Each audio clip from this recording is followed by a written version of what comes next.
Sa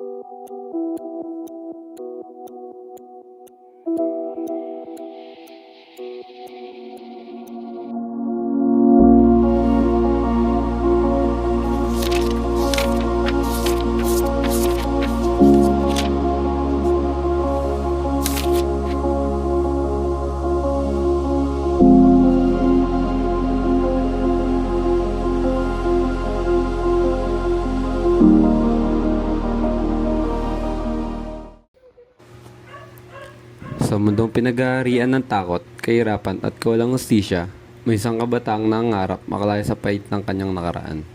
Siya si Basilio, isang ulilang minsang nawala ng ina, tahanan at katahimikan. Ngunit sa kabila ng lahat ng kanyang pinagdaanan, pinili niyang bumangon, pinili niyang mangarap. Naniniwala siya sa pamamagitan ng edukasyon, mababago niya ang kanyang buhay at ang mundong matagal nang yumayurak sa mga katulad niya. Subalit sa lipunang bulag sa katotohanan at kontrolado ng kapangyarihan, ang pangarap ng isang mahirap ay hindi basta tinatanggap. Habang pilit inaabot ni Basilio ang kanyang kinabukasan, sunod-sunod namang sinusubok ng mundo ang kanyang lakas, pananampalataya at pagkatao. Ito ang kwento ng kanyang pakikibaka, isang laban sa pagitan ng pag-asa at galit, ng pangarap at paghihiganti.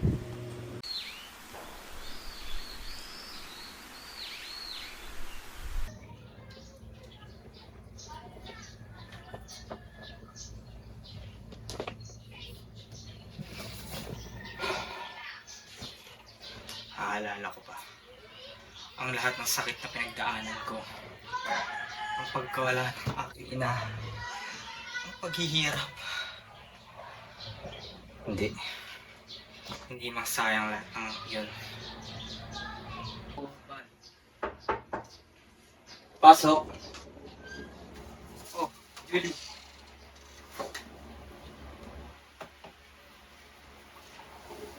Basilio, nagpahinga mo na. Hindi ka manika. Hindi pa pwede, Julie. Kailangan kong patapos to. Para sa atin. Naniniwala ako sa'yo. Balang araw, magiging doktor ka rin. At makakalis tayo sa hirap. Pangako. Gagawin ko ang lahat. Matupad yun.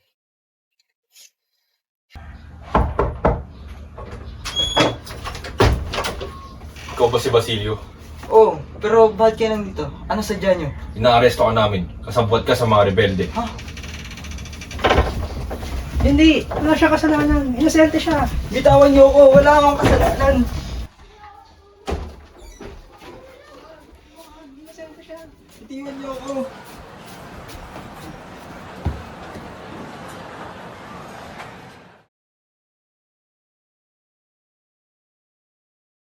Ganito ba ang hustisya? Kahit inosente, kukulong. Nag-aaral ako. Nagsisikap ako. Pero sa isang iglap, mawawala lang rin. Ganito lang rin. Bakit pa ako lumaban?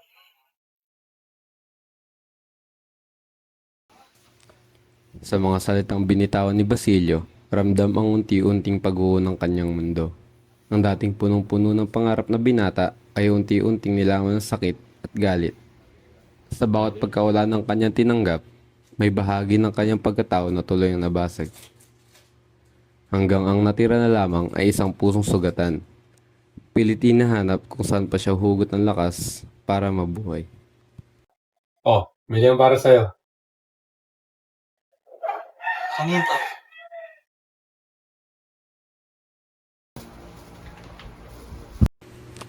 Dumating ang balita tungkol kay Julie.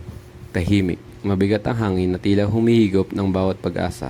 Sa katahimikang iyon, mas ramdam ang sakit kaysa sa kahit anong sigaw. Para bang huminto ang mundo sa isang sandaling hindi kayang tanggapin ng puso ni Basilio.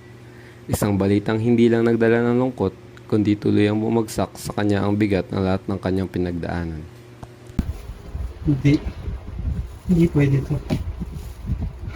Julie, hindi mo ako pwede iwan. Julie.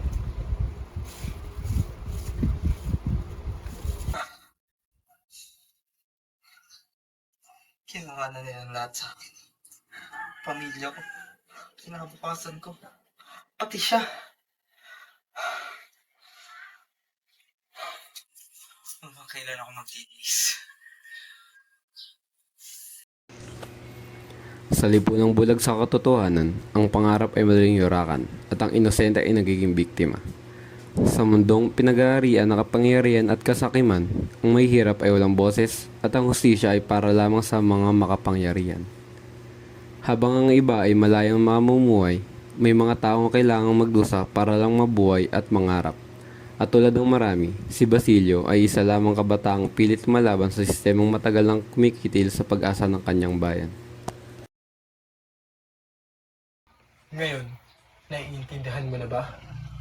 Ano ba ang gusto mo iparating? Ang sistemang ito ay hindi nababago ng pakikiusap. Binabago ito ng lakas. Lakas o pagiganti? Kung maaari, oo. Pangarap kong maging doktor. Tumulong. Magpagaling. Pero paano ako magpapagaling ng sugat? Kung buong lipunan ay may sakit. Pag-asa ba ang pipiliin ko? O galit? Kahit gaano kahirap, kailangan kong magpatuloy. Hindi pwedeng manatili lang ako sa ganitong buhay. Hindi pwedeng habang buhay. Hindi pwedeng habang buhay akong alipin ng kahirapan. Ang kwento ni Basilio ay hindi lamang kwento ng isang tao. Ito ay kwento ng isang kabataang nangarap sa gitna ng pang-aapi, nababad sa gitna ng sakit at pilit kumapit sa pag-asa kahit unti-unti na siyang nilalamon ng galit. Sa bawat pagkawala, bawat maling paratang at bawat sugat na iniwan ng lipunan, unti-unting nabago si Basilio. Ang dating binatang nais lamang magpagaling na may sakit ay napilitang harapin ang isang mundong puno ng kawalang hustisya.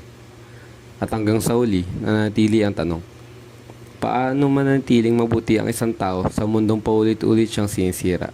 Ang kanyang kwento ay paalala na ang pang-api ay kayang baguhin ng puso ng tao. Ngunit ang pag-asa, gaano man kaliit, ay patuloy na lumalaban sa dilim. Kung mananatili akong tahimik, ilan pa ang magiging katulad ko? Kung lalaban ako, magiging katulad ko rin ba sila?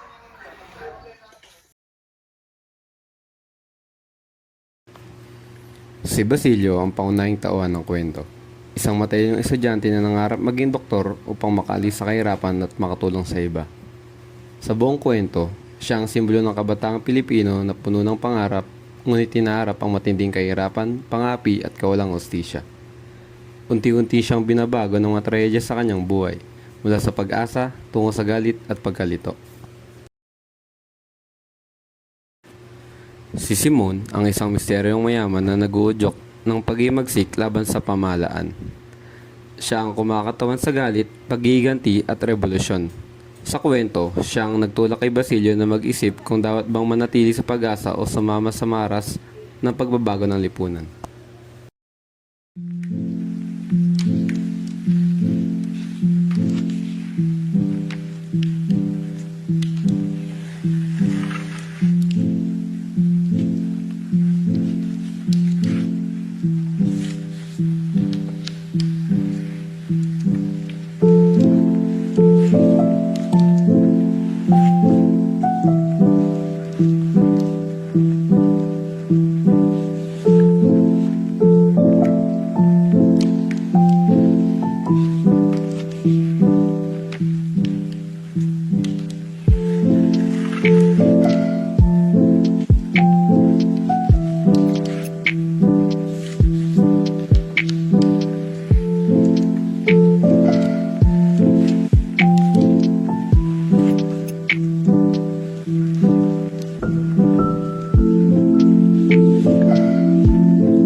binabago ng lakas. Ano sasabihin mo? Kala ko dalawa lang sasabihin. Lakas o pagiganti. Ako ba yung, kala ko ako yung yung huli. Oo. Hindi, lakas o pagiganti. Okay, sorry.